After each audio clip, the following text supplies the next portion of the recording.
Ice cold beer might be the perfect fix on a day when it's 83 degrees outside, right? We have a breeze out there right now. Good afternoon to all of you. And we are looking at those winds that are really going to get cranking up. The New Mexico wind machine really gets going over the next several days. And we'll have some strong winds and blowing dust tomorrow, more powerful winds late in the week. And let's track the winds hour by hour. Future Track 7 starting off tomorrow, already seeing the breezy to windy conditions by lunchtime or brunch time. It's going to be windy for much of New Mexico. The exception would be the far south and southeast, but I think even there the winds will get going later in the afternoon. You see 5 o'clock, those winds cranking up for many areas of the state, dying down late tomorrow evening. So a lot of wind out there for tomorrow. And with the wind, we'll have those temperatures coming down just a little bit. You see 77 for Albuquerque, 60s across northern parts of the state. Slight chance of a spot shower across northern areas of New Mexico, but right now it doesn't look like a great shot at that. More strong winds on the way. I have another alert day, and that would be for Thursday. Check out the winds that could be whipping up across the state on Thursday. We're talking about winds that could gust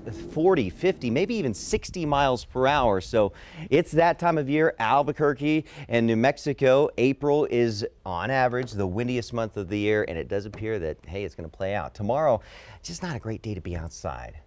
Sorry. Well, but you're going to be inside, right? I am going to be inside tomorrow, for sure. I do not enjoy being out there. Welcome to the anchor desk, by the way. Nice to see you on the anchor desk. Yeah. You know, it's different from being out in the field to here on the desk. What do you think? The feel is good? Well, it's a lot more reading. I've noticed that right away. You read towards the camera way more than you would as a reporter, but there's really nothing like doing live reports. It's just the excitement's there. It's really fun to be out there sometimes. You're doing a great job. Thank you, Byron. Sure.